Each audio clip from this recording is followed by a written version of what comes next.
All are doing well and stay safe at your home. So आज हम start करते हैं आपकी हिंदी व्याकरण बोध का पाठ 8 सर्वनाम।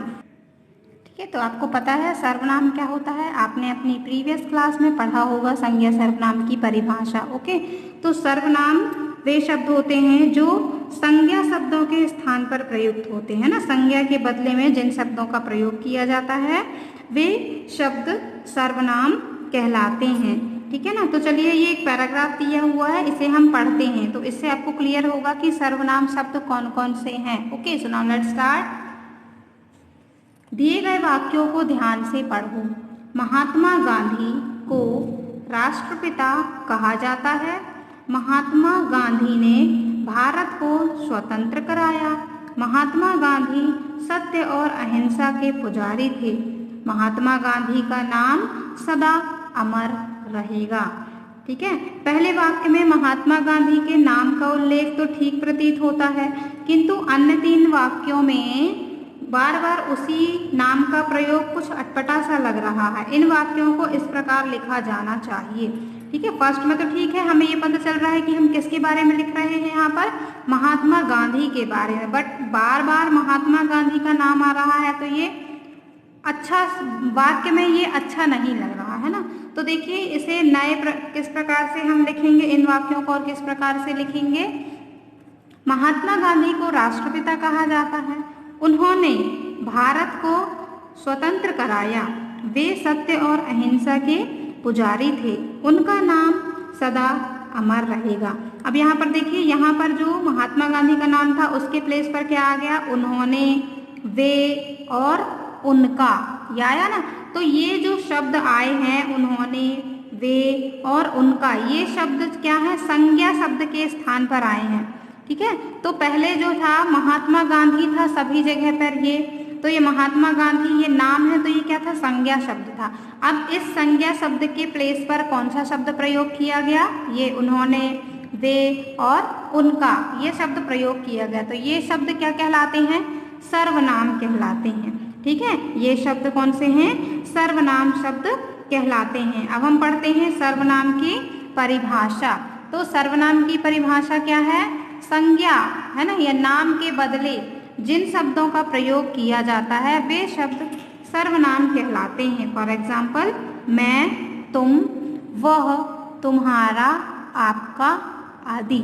ठीक है, संज्ञा शब्द के या संज्ञा के बदले जिन शब्दों का प्रयोग किया जाता है उस शब्द को सर्वनाम कहते हैं।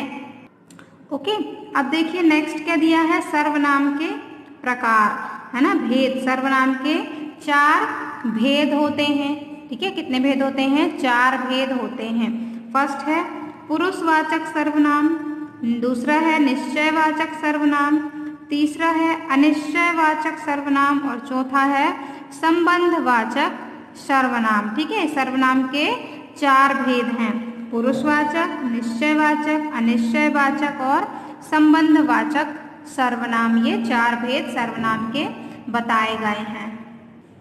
अब हम सर्वनाम के भेद को डिटेल में जानते हैं कि क्या होते हैं। तो पहला था पुरुषवाचक सर्वनाम, मीन्स पर्सनल प्रोनाउन। ओके, पुरुषवाचक सर्वनाम को किस नाम से जानते हैं इंग्लिश में, पर्सनल प्रोनाउन। ओके, सो ये क्या होता है, किसी भी प्राणी पुरुष का बोध कराने वाले सर्वनाम शब्द पुरुषवाचक सर्वनाम कहलाते हैं। ठीक है, किसी भी प्राणी या पुरुष का बोध कराने वाले सर्वनाम शब्द पुरुषवाचक सर्वनाम कहलाते हैं, जैसे मैं, तुम, वह, हम।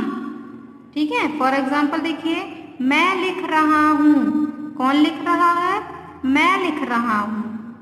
ठीक है, तो इससे किसी भी प्राणी का बोध हो रहा है कि यह लिख रहा है। नेक्स्ट है तुम चित्र बना रहे हो, कौन चित्र बना रहा है, तुम चित्र बना रहे हो। नेक्स्ट है वह नाच रही है, कौन नाच रहा है, ये जो लड़की है यह नाच रही है।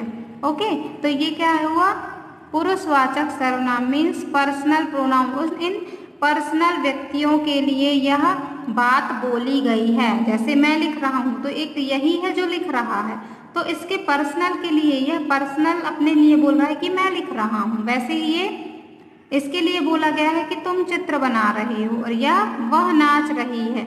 तो सिर्फ हम उसी को इंडिकेट करके हम बोल रहे हैं, ठीक है। तो ये क्या हुआ, पर्सनल प्रोनाउन मीन्स पुरुषवाचक सर्वनाम। ओके स्टूडेंट्स, सो नेक्स्ट सर्वनाम का भेद है निश्चयवाचक सर्वनाम। तो हम इसे अपने आगे वीडियो में कंटिन्यू करेंगे। सो नाउ योर होमवर्क, आप सर्वनाम की परिभाषा और इसके जो 4 भेद हैं इनके नाम अच्छे से आप लर्न करेंगे। Okay students, so bye bye, have a good day.